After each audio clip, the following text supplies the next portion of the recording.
Wrong location again, Dan. Yeah. Undisclosed, but It's always I mean we're somewhere in Lansdale. sunny in I feel like Philadelphia. I wouldn't go that far. We're going to delve into a more heavy episode about the word disease. In the disability community, it's a word that some take issue with. And what's your stance on the word disease, Dan? It's in how it's used. Yeah. So what would be a bad way to use it? Use diseased? Yeah. And why do you think that disabled folk don't like it? Because we've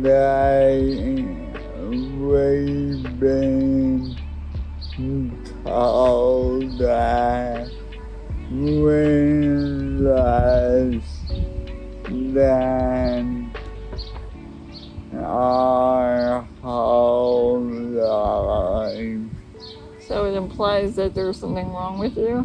Yeah. I don't think that we are per se experts in the field of disability studies, but by no means. I mean, what our knowledge amounts to is our personal experiences living with different disabilities and of course getting to know many people who also have their own experiences living with disabilities. In terms of what I've learned over the years, disability has been in the medical domain. And maybe that is a large part of why the word disease, which is often a medical term, is not well embraced or not well accepted, because it's the people who have been the patients and considered as such for a long time and been objectified, if you will, for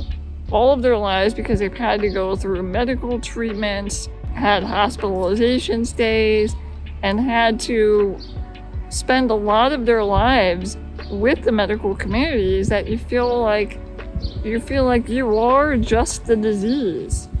But of course, people are more than however way their body functions or doesn't function. But I have to say, I mean, I come from a medical family, and so my discomfort with the word is not there. I don't mind it at all, but I can understand the perspective of people who don't like it and would prefer not to use the term at all and refer to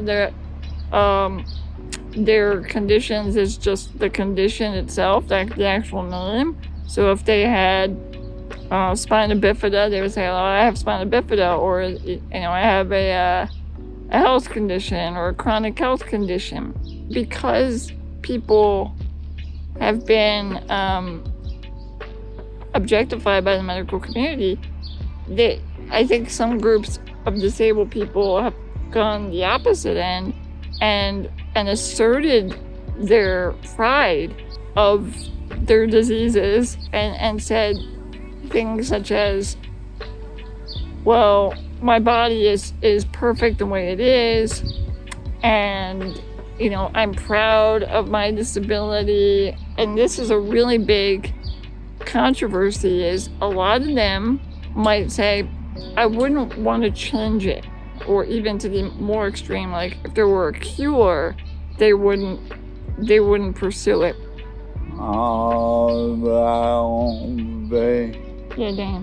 There is two sides to every story, meaning that the treatment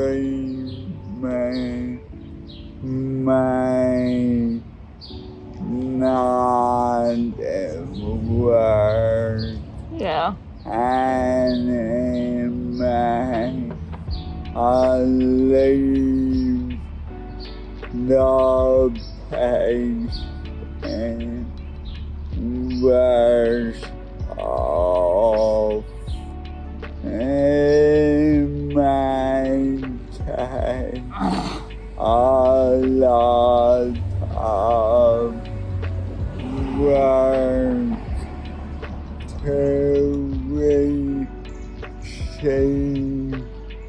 the benefits, and I'm not cool with what they have Are you referring to yourself, Dan? become. So you're talking about some of the treatments that were presented to you that you've passed on? Yeah. Dan was offered to get, it was a type of brain surgery, yeah? And he chose not to go through with it because of the risks involved, that he could have developed seizures, which he does not have currently. We got a little off track here.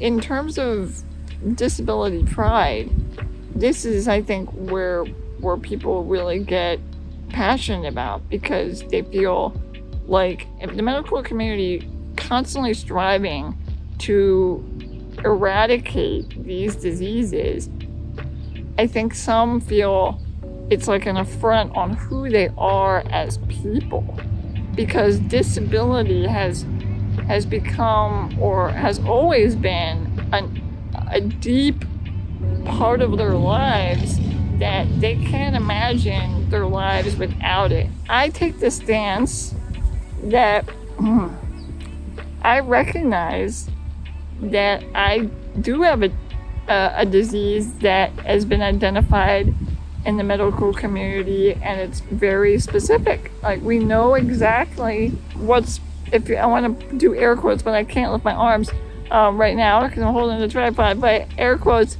wrong with my genes. You know, I am missing a gene that is integral to the functioning of my muscles and my nerves. That is fact. To me, that is not something that makes me less of a person, or makes me wrong as a person, or makes me bad as a person. I don't believe that I've done something in a past life that this is my form of punishment. I don't think that I did anything in this life that would have caused, or my parents did anything in their lives that would have caused this to happen. It happens. I can see the division of, this is a part of my bodily existence with this disease, which is what I choose to call it. I don't have a problem with referring to it as such, as a disease. And I see a delineation between like who I am as a person and how I value myself and what it is. For other people, there isn't as clear of a delineation of, this is my disease and this is who I am as a person. The two are very much entwined and a part of who they are. I think that's like the root of, or the core of, why people have an issue with the word disease. But I'm sure I'm missing a perspective.